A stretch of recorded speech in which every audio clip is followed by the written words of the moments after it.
Hey, welcome back to The Strong Her Way. I'm your host, Alisha Carlson, and today we are talking about something that for the longest time did not get enough airtime in the fitness and wellness space.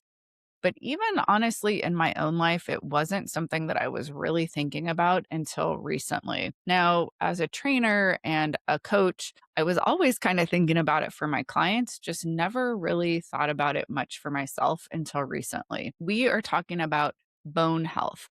Now, I know this is not exactly like the sexiest topic or maybe even one that gets you super excited.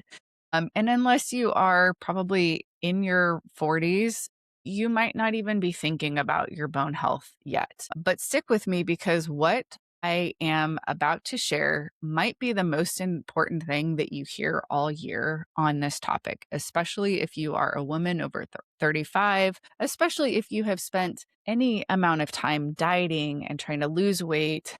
And really, the focus was more on shrinking your body than strengthening it.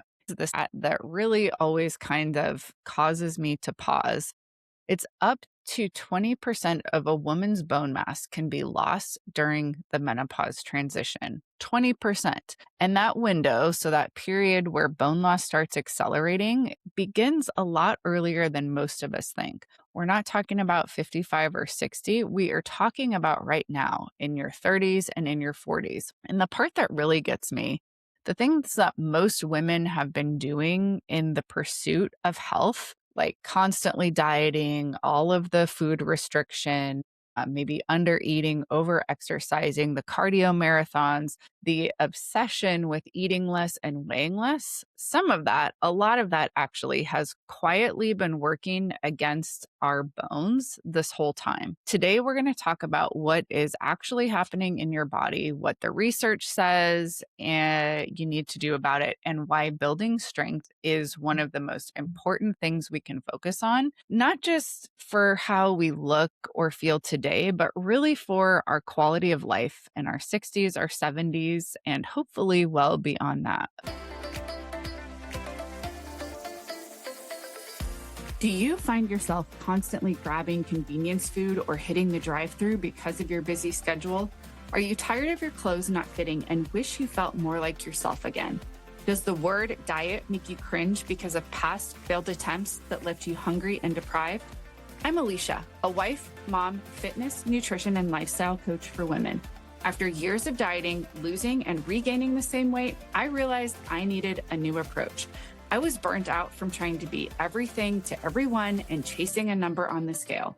To truly show up as the wife and mom I wanted to be and to finally find freedom in my health meant redefining my relationship to food, exercise, my body, and most importantly, to myself. I discovered the power of brain-based nutrition, fitness, habits, and routines to create a healthy lifestyle without restriction or deprivation. And now I'm excited to share everything I've learned with you.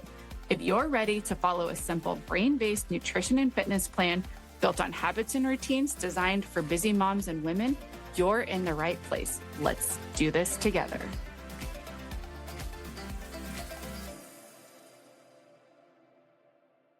Okay, so let's talk about what is going on physiologically. Now, I'm going to do my best to make this not like a biology lecture, but really just trying to connect the dots for us so that we can understand how all of this comes together and what we really can take from it and apply. So, bone loss starts typically between ages 30 and 40 for most women, not after menopause, before it. And for women who enter perimenopause, which can really sneak in as early as mid 30s for some women, that loss starts to accelerate. One of the gals that I really look to as kind of a mentor in this space, Dr. Stacy Sims.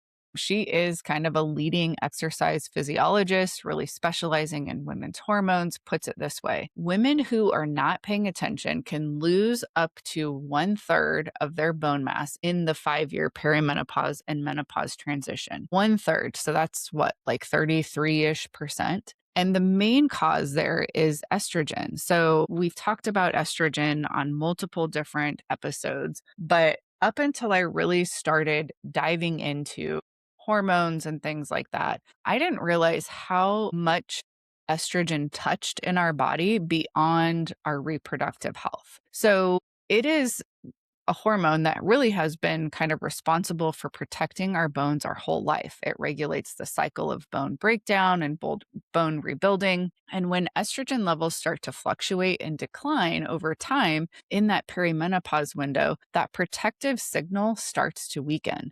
Bones might break down at a quicker pace than they're rebuilding. And what we are left with is less dense, oftentimes more fragile bone tissue. But here is where it gets really important. And this is something that another mentor of mine, Dr. Gabrielle Lyon, who is really well known for kind of the muscle centric medicine, emphasizes that muscle mass is actually more critical for fracture risk than bone quality alone. So your muscles really act like a protective barrier or a scaffolding around your skeleton. They can help absorb impact, they protect your joints, they really kind of keep us upright and balanced. And so when we lose muscle, or if we just don't have a ton of muscle to begin with, which again, the rate of muscle loss definitely accelerates kind of past our 30s if we're not being intentional and diligent about protecting it. They go down together, the bone and the muscle mass. And then, and this is the part to really slow down and pay attention to, there's what chronic dieting does on top of just aging and estrogen declining naturally in perimenopause and menopause. Because this is where it really kind of gets personal for me. It's where it gets personal and probably touches a lot of my clients, a lot of you guys listening today, is that for really about 10 years of my life, I was in a pretty extreme binge and restrict cycle. It started innocently enough. Like, I just wanted to be healthier. I just wanted to feel better in my clothes or look better or just feel better in my body. I wanted to focus on eating better, moving more, feeling good, but slowly and really quietly, it became something else entirely. It became this all consuming, obsessive thing that I was doing where I was, really hyper fixated on tracking my macros perfectly, using the portion cups, thinking about food constantly, and not from a place of nourishment, but from a place of control, of fear, and anxiety. And during this time, to top it all off, I decided this was the time I was going to step on stage and compete. I coached other women on their health and their fitness. And from the outside, it really looked like I had this figured out. I was getting all sorts of comments and compliments on my body. I was pretty lean. And when I see photos now, I'm kind of shocked at how lean I stayed for a long time. And again, externally, it looked like I had it all figured out. But inside my body was a whole nother story. I was definitely underfueling my body for the demands I was putting on it with the intense training, calorie restriction, spiking my cortisol. My body was likely running on adrenaline and just like sheer willpower and grit and determination to keep my body looking this specific way.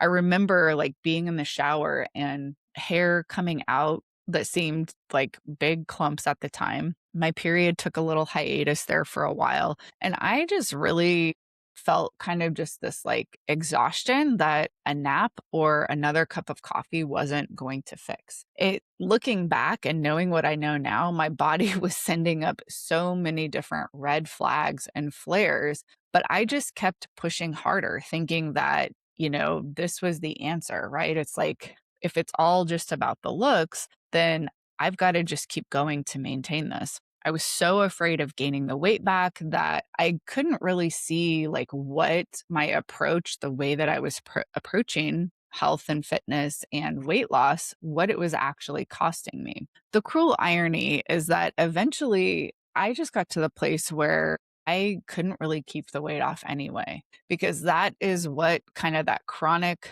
cycle of under eating and over exercising does, is that it can go in and kind of wreak havoc on our metabolism, if we're not careful. And certainly I was not eating and training in a way to build and protect muscle.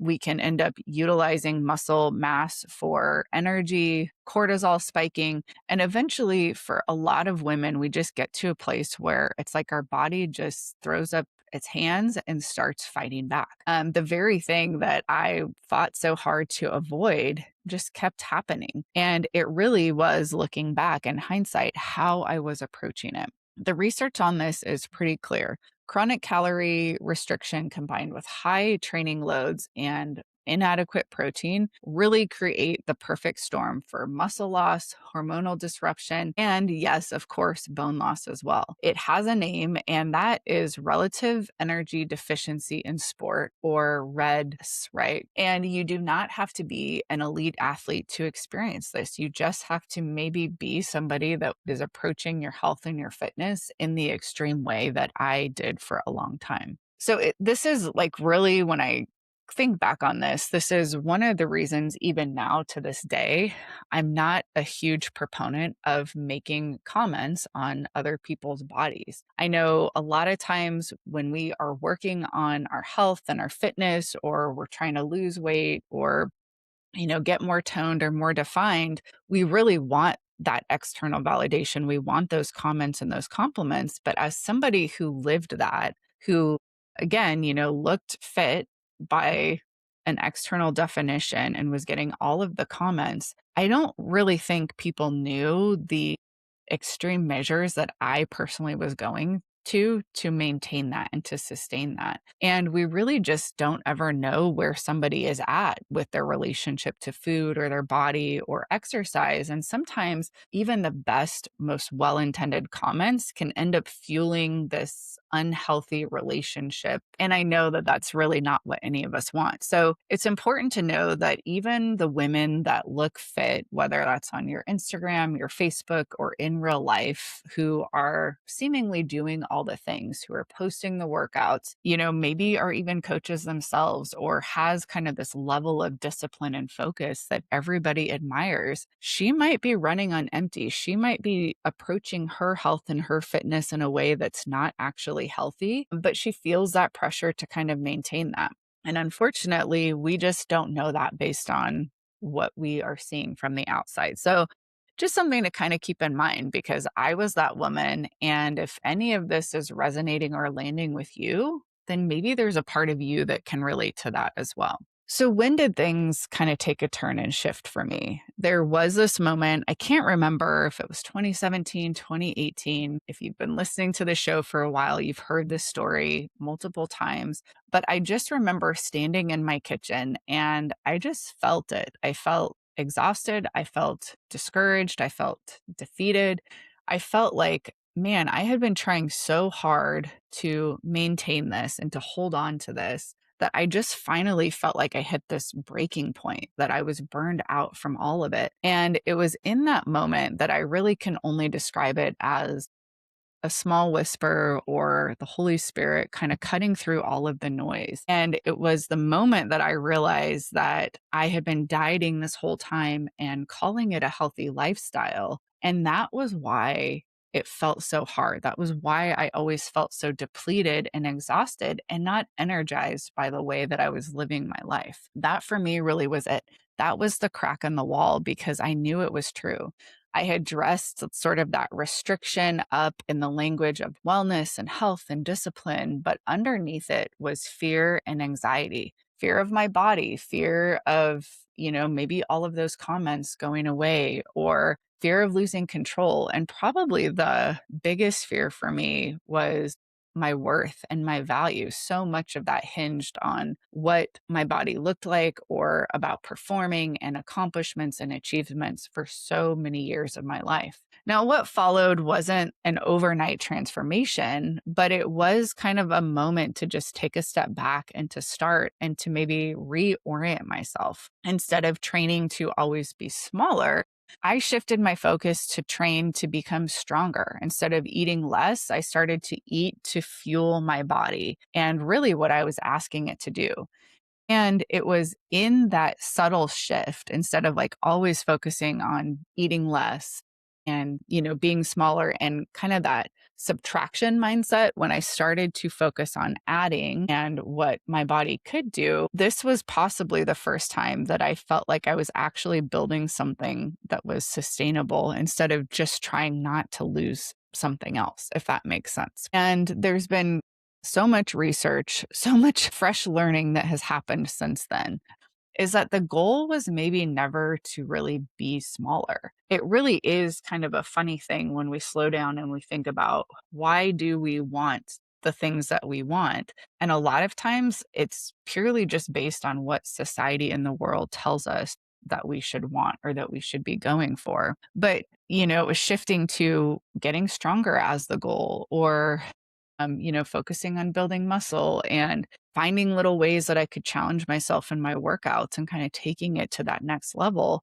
And it's when we make that shift from just getting smaller to getting stronger, feeding our body, nourishing it through rest as well, that we start to actually protect our bones, our muscles, our hormones, and ultimately our long-term health. And so that is really the conversation I want to have today is how do we build towards that? Not necessarily a plan to always be shrinking our bodies, but a plan to build them up. So, why lifting heavy is maybe the prescription your bones have been waiting for. So, let's get into what actually works. So, our bones are not static. They are living tissue, just like muscle, just like all the other cells in our body, and they respond to external mechanical loads. So, meaning, just like our muscles need a reason to get bigger, get stronger, our bones also need a reason to stay dense and to stay strong. When you give them that reason through resistance training, through impact like jumping drills or even running, through challenging your body to do hard things, your bones adapt just like your muscles do. They end up rebuilding and coming back even stronger.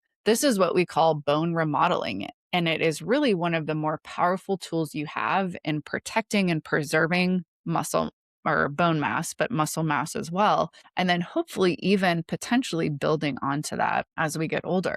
So Stacy Sims puts it as plainly as somebody in the field. Women in perimenopause need to lift heavy. So we're not necessarily thinking about light weights for high reps.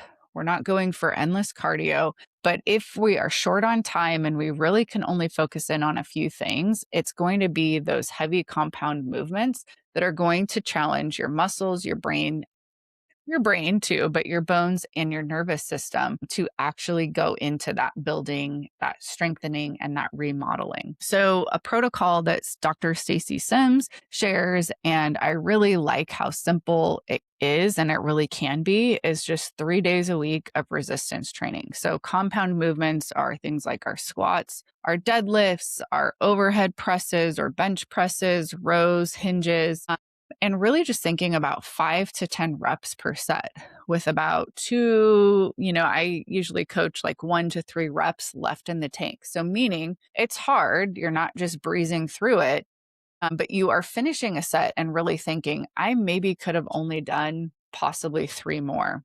But, really finding that weight that is challenging enough for yourself. Now, of course, this is general like blanket advice or blanket coaching. And if you have specific injuries or issues that you're working through, then I'm going to for sure advise that you get with a PT that you trust or that you reach out and you hire a personal trainer or a strength coach that can really help you adapt and shape your workout program specifically for you. But in general, for most people, this is going to be a simple, kind of quick and dirty way to approach our training.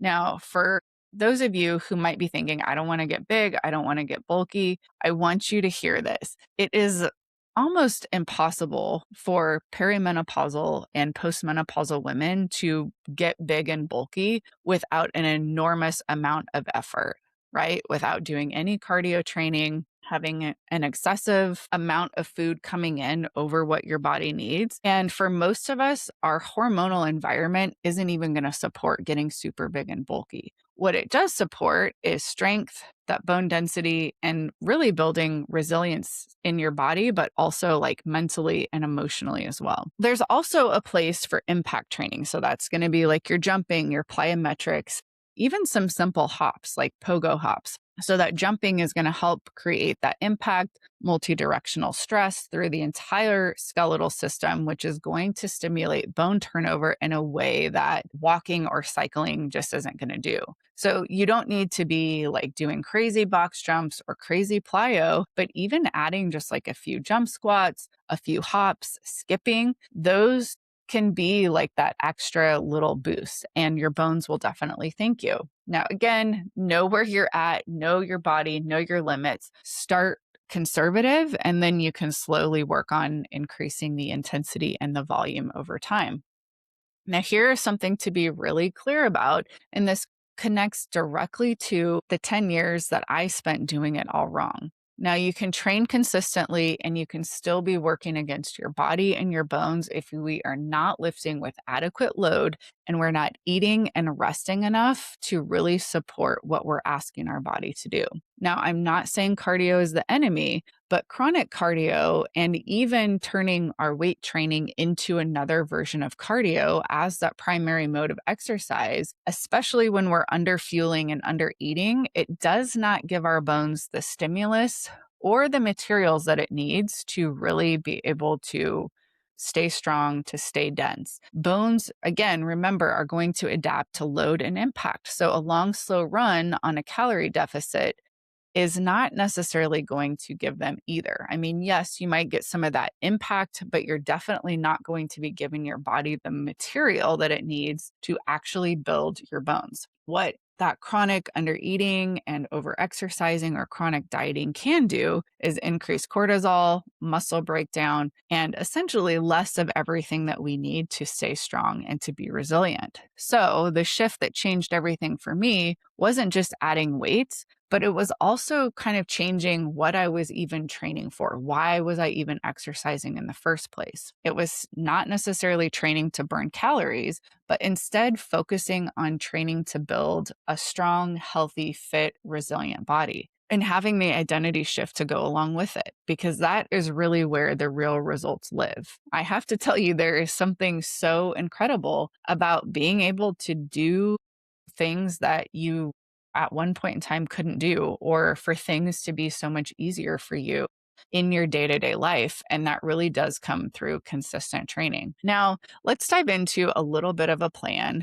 And we're going to kind of shift the focus here a little bit more to nutrition. So, protein, this is everywhere. We certainly talk about this a lot, but you really want to look at this as a way to help build your body, build the muscle, and build the bones. So we can do all the things right in the gym, and we could still be unintentionally undermining our results if we're not eating and refueling our body in a way to support what it needs. Muscle and bone health are really at their core based on protein. So, if we go back to kind of that muscle centric medicine that Dr. Gabrielle Lyon has made famous, it is highly emphasizing this, is that protein is not just a macro. It is the raw material our body uses to build and repair muscle, support bone remodeling, regulate hormones, and even maintain good metabolic function. And most women, especially if we have a history of dieting, are likely significantly under eating it.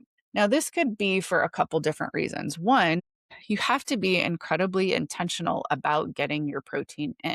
We have to plan, we have to do some prepping. We have to really think about it, when we're eating out and making some different choices around food. The other thing that can sometimes come in is that it is oftentimes very satiating. So it might be hard, at least initially, to even get anywhere near what your body needs. And so slowly upping it over time can be a great way to do that. Now, a lot of times what you'll hear is kind of a general recommendation is a minimum of 100 grams of protein today. Now, if you can get a little bit closer to 1 gram per pound of your target body weight, splitting that across meals, we're not trying to get that all in at once, then that is going to maybe be a more ideal or more optimal. But at least 100 grams a day, that really is going to be kind of the non negotiable target that we'd all want to start by aiming for. Quality matters too. So you want to look at leucine rich protein sources like animal proteins such as eggs, dairy, meat as well,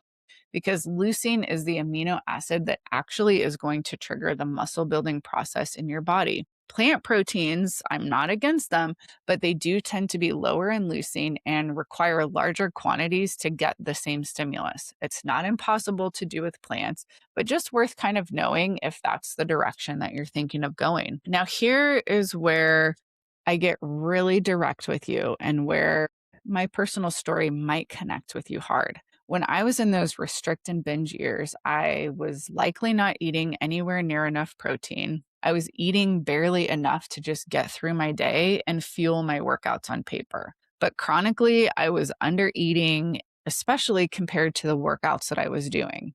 And what happens when we train on inadequate calories and protein intake? Your body is going to start breaking down muscle to meet its energy needs. So you're going to be effectively losing the very tissue that can protect your bones. And then when you finally do eat, it's usually that binge that comes after being so restrictive for so long.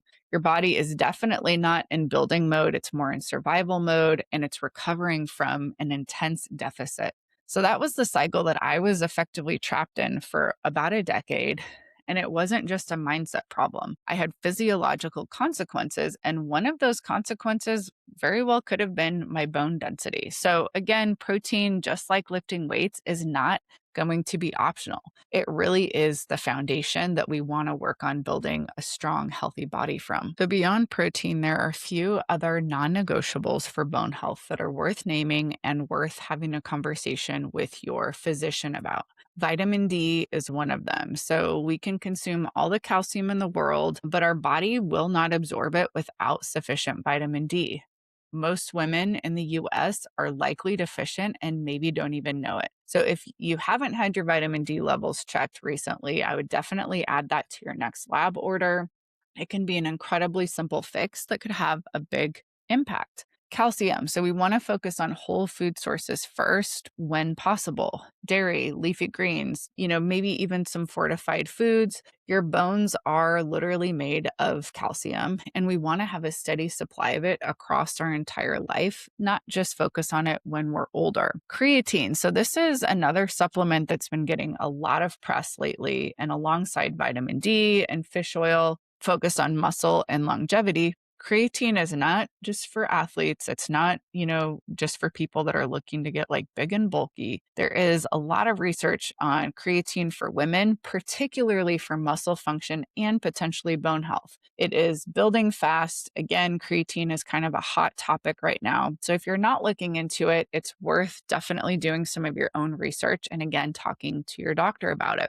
There's definitely a mental reframe here. And it's eating enough is not a lack of discipline. It's the discipline, right? So we want to really focus on fueling our body for what we're asking it to do, both in the gym and in every other area of our lives. Another practical thing is that if you are over 40 and you haven't yet had a DEXA scan, this is really kind of the gold standard for measuring bone mineral density. It's worth bringing up at your next check-in and asking your doctor about it, seeing if you can establish a baseline kind of sooner and then checking that, every year or every couple of years is going to help you figure out, hopefully sooner than later, if what you're doing is actually working. Now, I want you to picture something with me. I want you to imagine it's maybe 15, 20 years from now. Maybe you're somewhere in your 50s or your 60s, and you're not fragile. You're not weak. You are not cautious. You are not the woman who says,